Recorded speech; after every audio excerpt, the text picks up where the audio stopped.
I used to believe family was the one thing that could never betray you. Then I walked into my parents' house and found my wife sitting next to my brother, both of them looking at me like I was the problem. 6 months. That's how long they'd been sleeping together while I worked 2 jobs to save the family business. And when the truth finally came out, my own mother wrapped her arms around the woman who destroyed my marriage. My father looked me in the eye and said it was complicated. In that moment, something inside me went cold, so I cut them off forever. I used to believe there were 2 things in life a man could always count on: his family and the woman who promised to stand beside him. By the time I turned 35, I had lost both. Not in a dramatic explosion, not in one clean moment where everything shattered at once. It happened slowly at first, like a crack running through glass, a missed call, a strange look, a dinner where everyone went quiet when I walked into the room. Then one night, I found out the truth. My brother had destroyed my marriage. My wife had helped him do it. And my parents, the people who raised me to believe loyalty mattered more than anything, chose him. They didn't choose the truth. They didn't choose what was right. They chose my brother. And when they did, I made the hardest decision of my life. I cut them off forever. My name is Daniel Carter. I grew up in a small town outside Columbus, Ohio, in a family that looked normal from the outside. My father, Richard, owned a small construction supply business. He was the kind of man who believed emotion was weakness and respect had to be earned through silence, hard work, and never complaining. My mother, Elaine, was warmer on the surface, but she had her own quiet way of controlling everyone around her. She always said she wanted peace in the family. But what she really meant was that everyone needed to ignore problems, so she didn't have to deal with them. Then there was my younger brother, Ryan. Ryan was 3 years younger than me, and from the time we were kids, he could do no wrong. When I got straight A's, my father told me that was expected. When Ryan passed a class, he had almost failed. My mother baked him a cake. When I worked weekends at my father's warehouse at 16, sweeping floors and loading trucks, nobody praised me, because I was learning responsibility. When Ryan skipped school to go fishing with his friends, my parents said he was just free-spirited. That was the word they used for him, free-spirited. If I forgot to take out the trash, I was careless. If Ryan wrecked my father's truck at 19 while driving drunk, he was going through a phase. And every time Ryan messed up, somehow the family would turn to me. Daniel, talk to your brother. Daniel, help him with rent this month. Daniel, don't make him feel worse than he already does. I didn't hate Ryan when we were young. That's the strange part. I protected him. I defended him. I covered for him more times than I can count because I thought that was what big brothers did. But Ryan didn't see love as something to return. He saw it as something to use. The first time I brought Emily home, Ryan looked at her like he had just found something he wanted to take. I should have noticed it then. Emily and I met at a charity event in downtown Columbus. I was working as a project manager for a commercial real estate firm, and she was coordinating the event for a nonprofit that helped families facing housing insecurity. She had this calm confidence about her soft brown hair, green eyes, and a smile that made you feel like you were the only person in the room. She laughed at my awkward jokes. She listened when I talked, and for the first time in my life, I felt like someone saw me without needing me to be useful. We dated for 2 years before I proposed. My parents liked Emily immediately. My mother said she had class. My father said she was good for the family image, which was probably the highest compliment he knew how to give. Ryan liked her too much. At first, I dismissed it as harmless. Ryan flirted with everyone. Waitresses, cashiers, married women at family barbecues. That was just Ryan. Charming, reckless, always leaning too close when he talked. Emily laughed at his jokes, but she always came home with me, so I ignored the little things. The way Ryan always sat beside her at dinner if I wasn't fast enough. The way he called her Em before anyone else did. The way my mother smiled whenever Ryan made Emily laugh like it was adorable instead of inappropriate. The night before our wedding, Ryan gave a speech at the rehearsal dinner. He raised his glass and said, "Daniel has always been the responsible one, the guy who does everything right. But Emily, if he ever gets too boring, you know where to find me." Everyone laughed. My parents laughed the loudest. Emily blushed and looked down at her plate. I forced a smile because what else was I supposed to do? Cause a scene the night before my wedding. Be the insecure older brother who couldn't take a joke. So, I laughed, too. That was always my role in the family. Swallow the insult. Keep the peace. Make sure nobody else felt uncomfortable. Emily and I got married on a warm September afternoon. For a while, we were happy. At least I thought we were. We bought a house in a quiet suburb, with maple trees lining the street. I worked long hours, but I came home every night. I learned to cook because Emily hated cooking after work. I fixed the porch railing. I built shelves in the garage. I remembered anniversaries, birthdays, her favorite coffee order, the way she liked the thermostat set at night. I wasn't perfect. I know that I was tired sometimes, distracted, too focused on building a future. But I loved my wife. I loved her with the kind of steady devotion I thought mattered. 3 years into our marriage, my father had a heart scare. Nothing fatal, but serious enough to make him reconsider the future of his business. He asked me to help more with Carter Supply, the family company. At first, I refused. I had my own career, my own plans. But my mother cried on the phone and said, "Your father needs you, Daniel.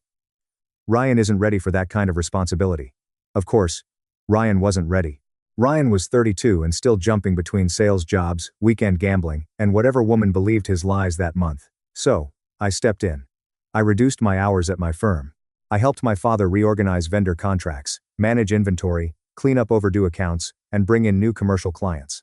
I didn't take a salary at first because Dad said cash flow was tight. Family helps family, he told me. I believed him. For 18 months, I worked 2 jobs. I left the house before sunrise and came home after dinner. Emily complained that I was never around. I told her it was temporary. I told her I was doing it for the family. She looked at me once from across the kitchen table and said, "Which family, Daniel? Yours or ours?" I should have listened to that sentence. Not because it excused what she did later, but because it was the first honest warning that something between us was breaking. Then Ryan started working at Carter Supply. My father called it giving him a chance. I called it a mistake. Ryan showed up late, flirted with office staff, and made promises to clients he couldn't keep. I spent half my time fixing his messes. But whenever I confronted him, he shrugged and said, "Relax, Dan. You act like you own the place." The irony was that behind the scenes, I was the only reason the place was still running. One Friday evening, I came home early because a meeting had been canceled. Emily's car was in the driveway, but the house was strangely quiet. I found her in the kitchen, standing by the sink, staring out the window. She jumped when she heard me. "What's wrong?" I asked. "Nothing," she said too quickly. Her phone was face down on the counter. When it buzzed, she grabbed it before I could even glance at the screen. That was the first time I felt it. That small cold shift in the air. Suspicion. I hated myself for it. I didn't want to be that husband, the one who checks phones and questions every smile. So, I said nothing. A week later, Ryan came over for dinner. I didn't invite him. Emily did. She said my mother had suggested it because Ryan was lonely. He arrived with a bottle of wine too expensive for someone who constantly borrowed money. He hugged Emily a little too long. He slapped my shoulder and called me boss man with a smirk. During dinner, Emily seemed lighter than she had in months. She laughed at everything Ryan said. When I talked about work, she went quiet. After dessert, I went to the garage to grab a folding chair because we were going to sit on the back patio. As I came back toward the kitchen, I heard Ryan's voice. "You know he doesn't see you anymore." Emily said, "Ryan, stop. I'm serious. You deserve to feel wanted." There was a pause. Then Emily whispered, "You shouldn't say things like that here. Here. Not. You shouldn't say things like that here." I stepped into the kitchen and they both turned toward me. Ryan smiled like nothing had happened. "Chair guy returns," he said. Emily wouldn't meet my eyes. That night, after Ryan left, I asked her directly, "Is something going on between you and my brother?" She looked offended, not hurt, not shocked, offended, as if I had insulted her by noticing what was right in front of me. "Are you serious?" she asked. I heard what he said. "So now I'm responsible for your brother being inappropriate." "No," I said carefully. "But I'm asking if there's something I need to know." She folded her arms. "Maybe if you were home more, you wouldn't feel so insecure." That sentence shut me down because it hit exactly where she wanted it to. My guilt, my fear that I had failed her. So, I apologized. Imagine that. I apologized for asking whether my wife was having an affair with my brother. For the next 2 months, I tried harder. I came home earlier. I took Emily out on dates. I sent flowers.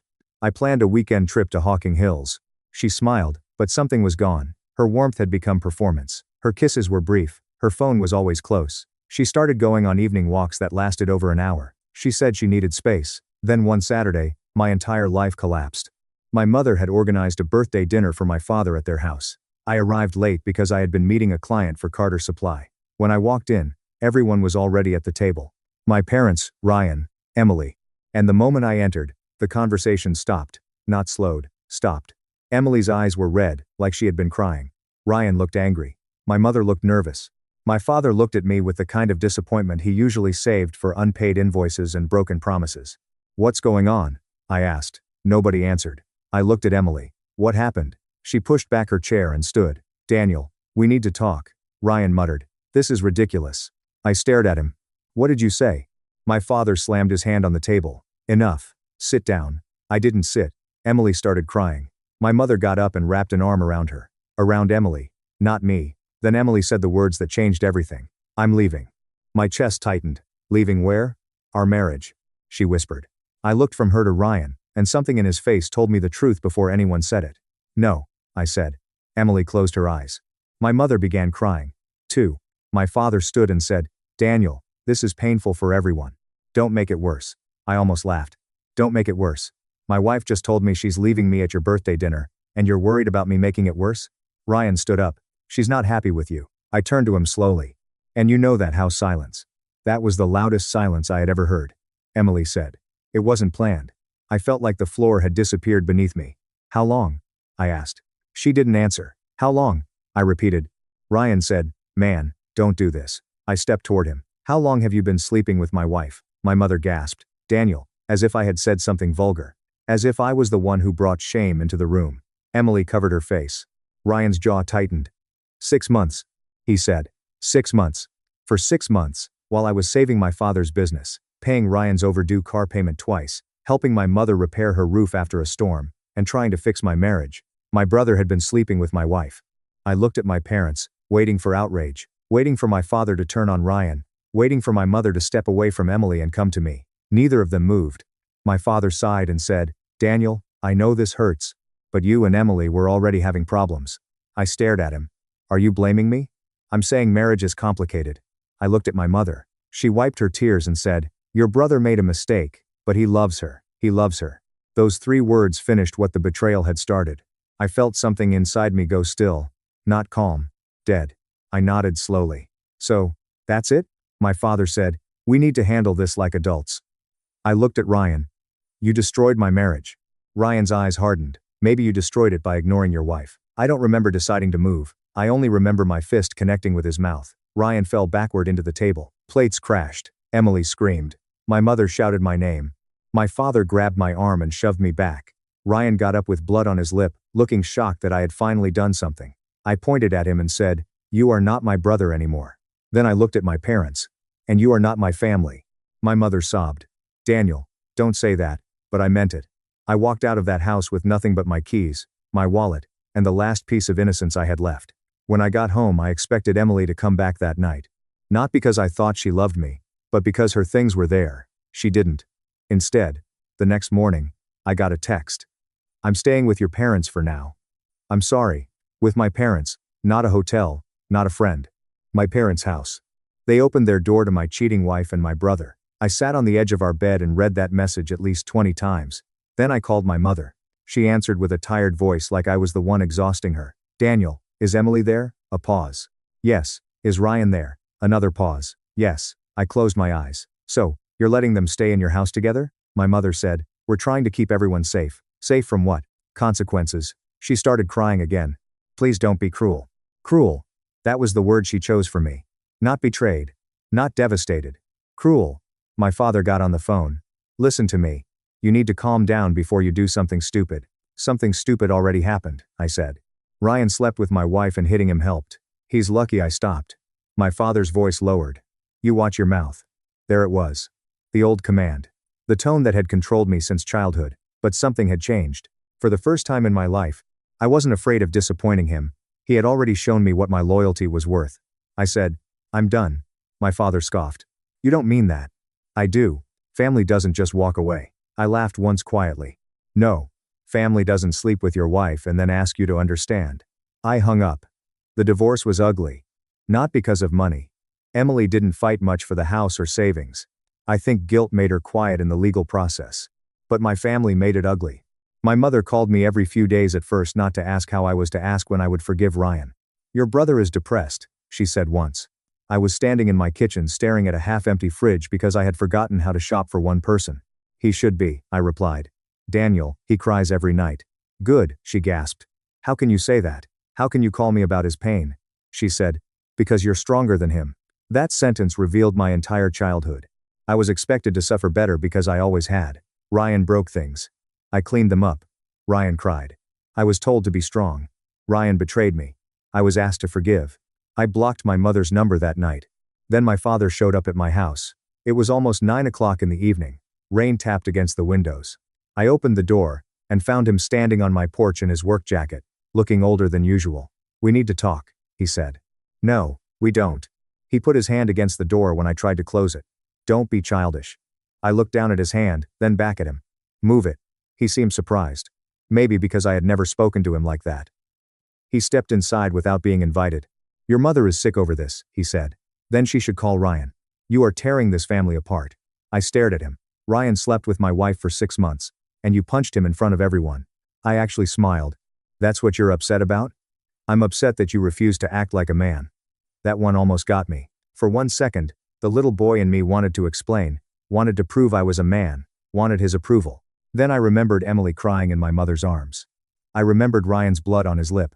I remembered my father saying marriage was complicated. I said, get out. His face darkened. Excuse me, get out of my house. He stepped closer. I built you into the man you are. No, I said. You built Ryan into the man he is. I built myself. He raised his hand. Not enough to strike me, but enough to remind me that he could. I didn't flinch. For the first time, my father lowered his hand first. Before he left, he said, you'll regret this when you're alone. He was wrong. I was already alone. That was why I could finally see clearly. See. 2. Over the next year, I rebuilt my life in silence. I left my job at Carter Supply completely. My father sent emails demanding I finish certain vendor agreements. I ignored them. He claimed I owed the family loyalty. I replied once with a list of unpaid hours, personal loans I had given Ryan, and business clients I had brought in without commission. Then I wrote one final sentence, consider my loyalty paid in full. After that, I blocked him. 2. The first months were brutal. Divorce has a strange way of turning ordinary objects into weapons. A coffee mug, a blanket, a receipt from a restaurant, the empty side of the bed. I couldn't sleep some nights. I would wake up at 2 o'clock in the morning, convinced I heard Emily in the hallway.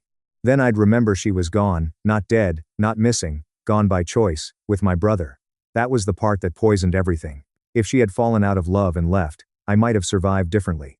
If Ryan had betrayed me with a stranger, maybe the wound would have been cleaner. But together, they made every memory feel contaminated. Christmas arrived 3 months after the divorce was finalized. I spent it alone. At noon, an unknown number called. I didn't answer. Then came a voicemail from my mother. Daniel. It's Mom. I know you blocked us, but please listen. We're having Christmas dinner at 3. Ryan and Emily will be here. But everyone wants peace. Life is too short. Please come home. Come home. As if home was a place where your pain had to sit politely beside the people who caused it.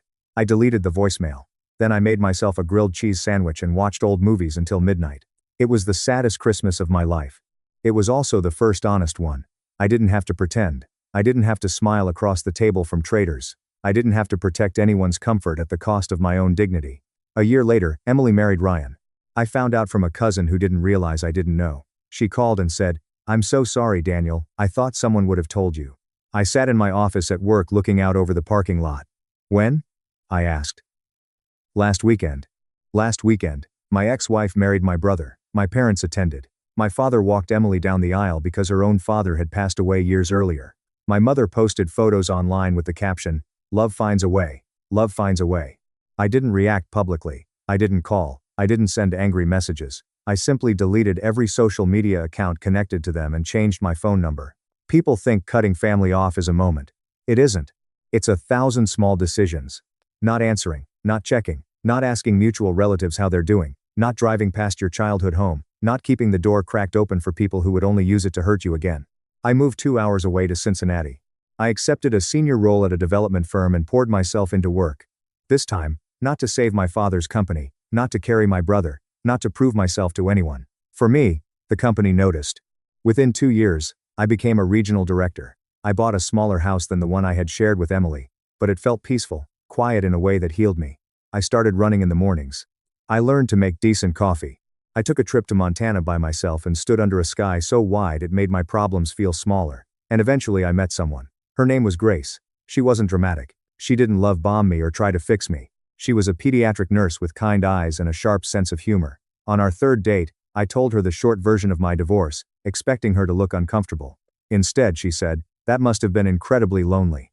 No one had ever said that to me before. Not, you should forgive. Not family is family. Not what did you do wrong. Just a recognition of the wound. I didn't fall in love with Grace quickly. I couldn't. Trust came back to me like a person learning to walk after an accident.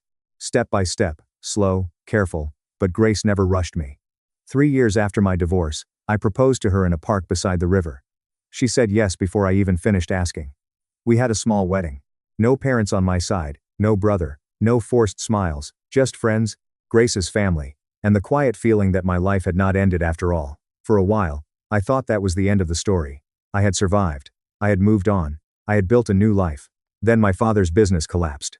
I found out through a former vendor who called me one afternoon. Daniel, I don't know if you've heard, but Carter Supply is in serious trouble. I leaned back in my chair. No, I hadn't heard. The vendor sighed. Your brother's been running operations. That told me everything. After I left, Ryan had apparently convinced my father he could handle more responsibility. He had pushed for expansion, opened credit lines, signed risky contracts, and hired friends who treated the warehouse like a social club. My father, too proud to admit he needed me, let it happen. Within 3 years, they were buried in debt. Then came the lawsuit. Ryan had promised materials for a major commercial job and failed to deliver on schedule. The contractor sued Carter Supply for breach of contract, and the damages were enough to threaten everything my father had built. I felt something strange when I heard the news. Not happiness, not pity, distance. Like someone had told me about a storm in a town I no longer lived in. 2 weeks later, my mother called my office. I don't know how she got the number. My assistant buzzed me and said, "There's an Elaine Carter online, too. She says she's your mother." I stared at the phone for a long moment. Then I picked up Daniel. Her voice sounded smaller. "Yes." She started crying immediately. "I know you don't want to hear from me. Then why are you calling?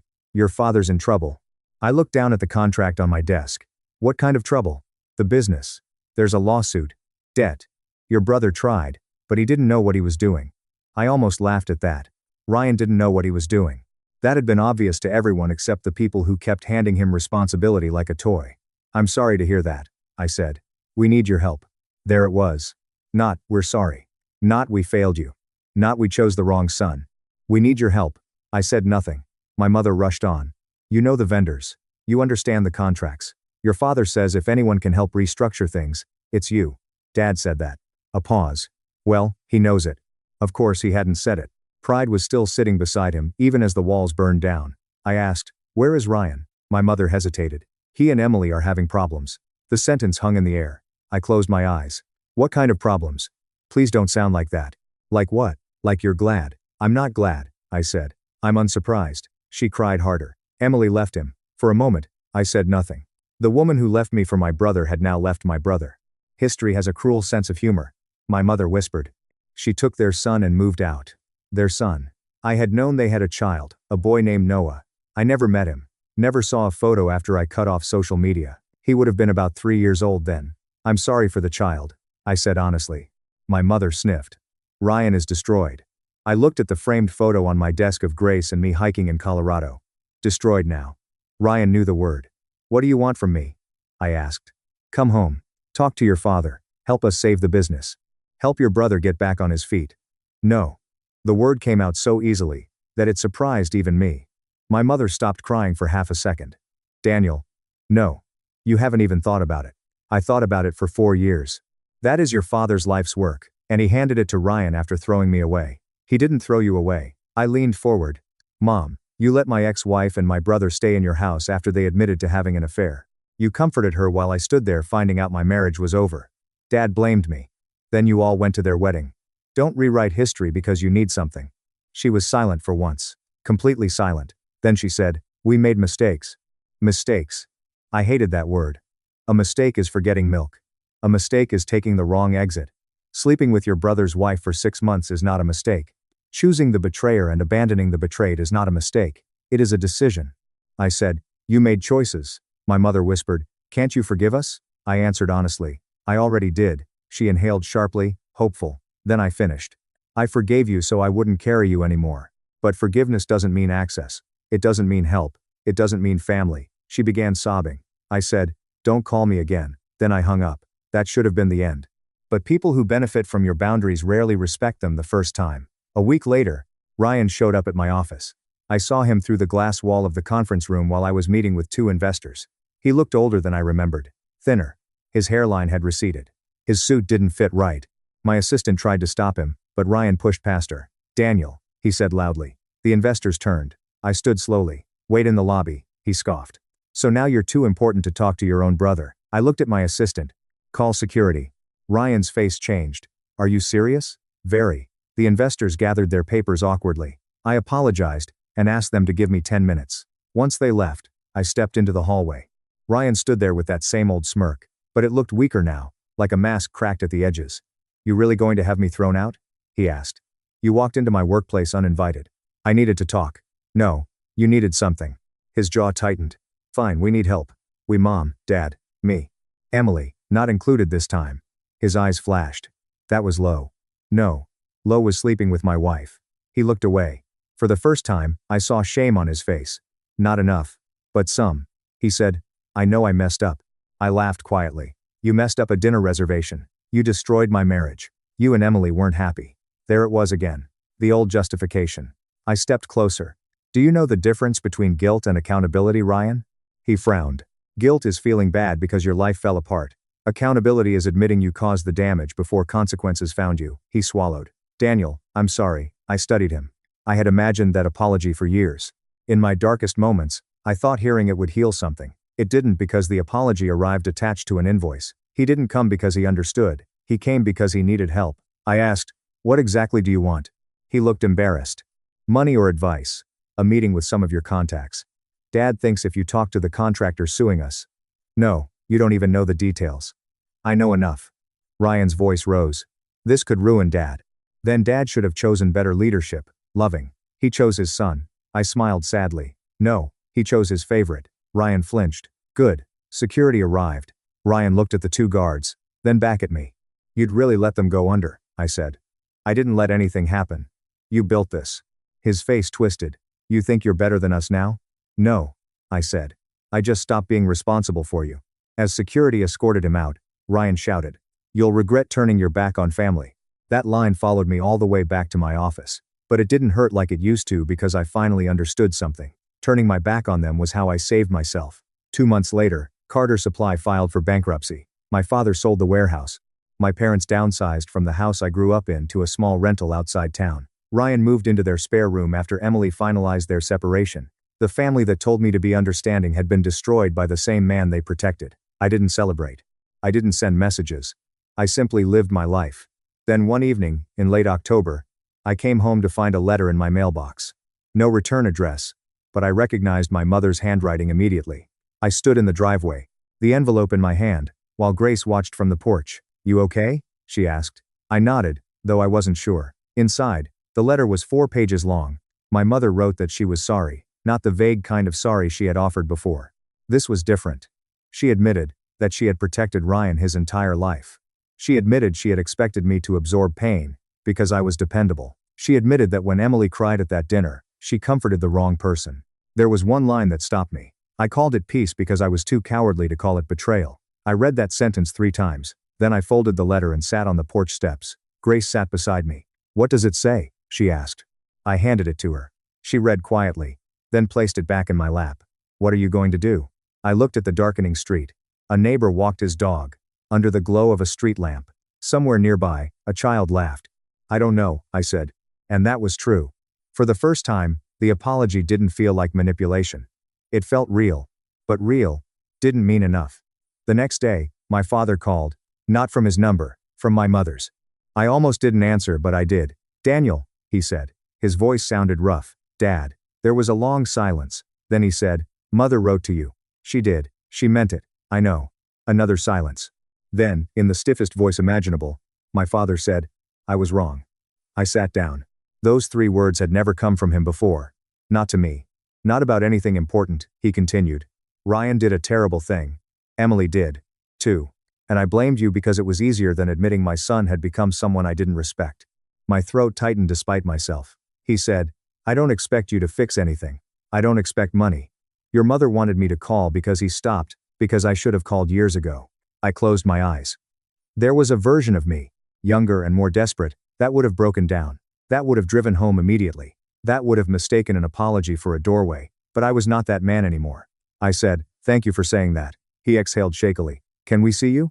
I looked toward the living room where Grace was reading on the couch. The home we had built was warm, peaceful, untouched by the chaos I had escaped. No, I said softly. My father was quiet, I continued. I believe you're sorry. I do. But I can't let you back into my life ever. I don't know what the future looks like, but I know what I need now. And what I need is distance. His voice cracked. You're my son. I was your son when you chose Ryan. That landed hard. I heard him breathe through it. I know. He whispered for a moment. Neither of us spoke.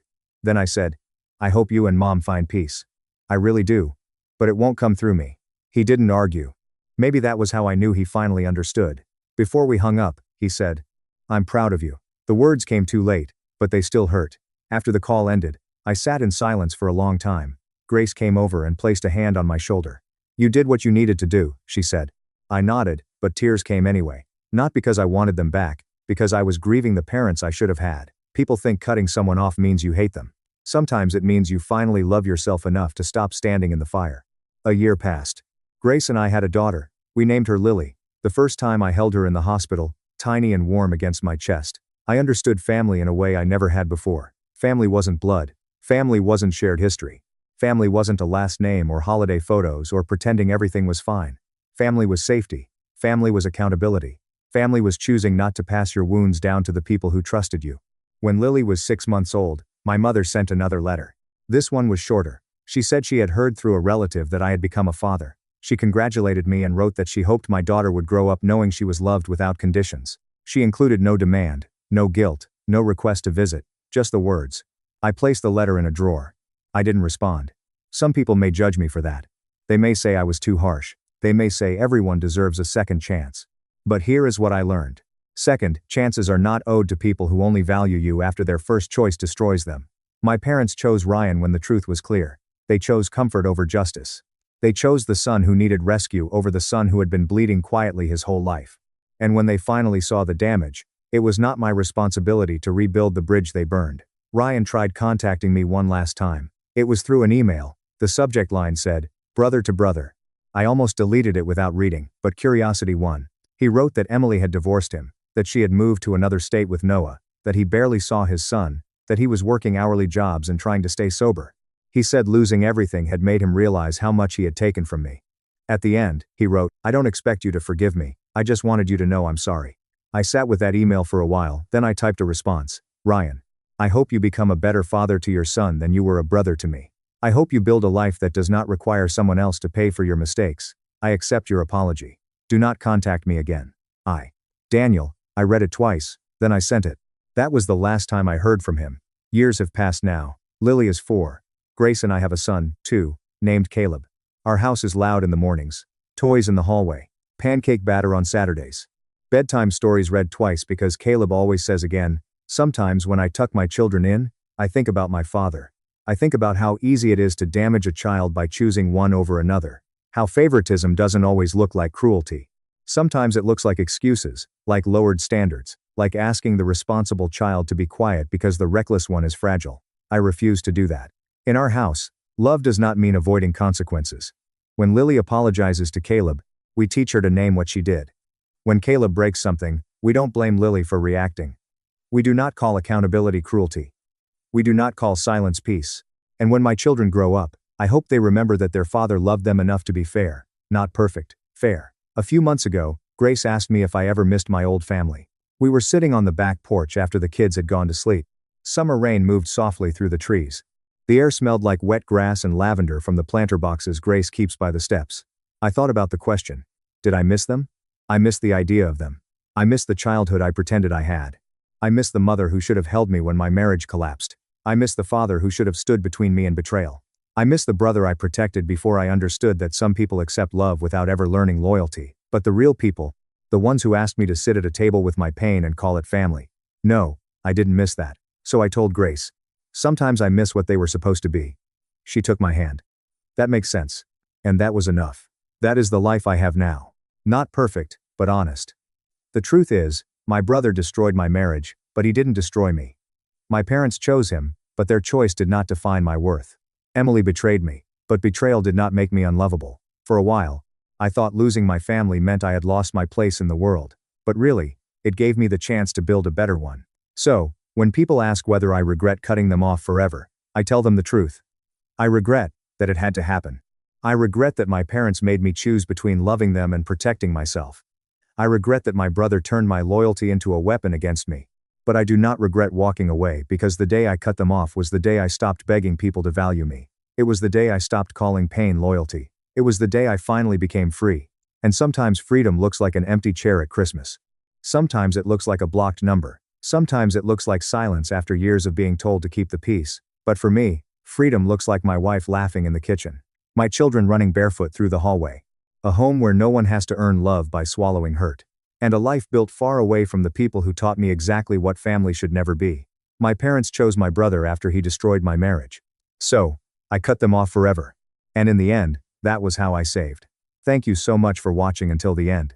If you really like our videos, please don't forget to like, share, and subscribe. Have a great day.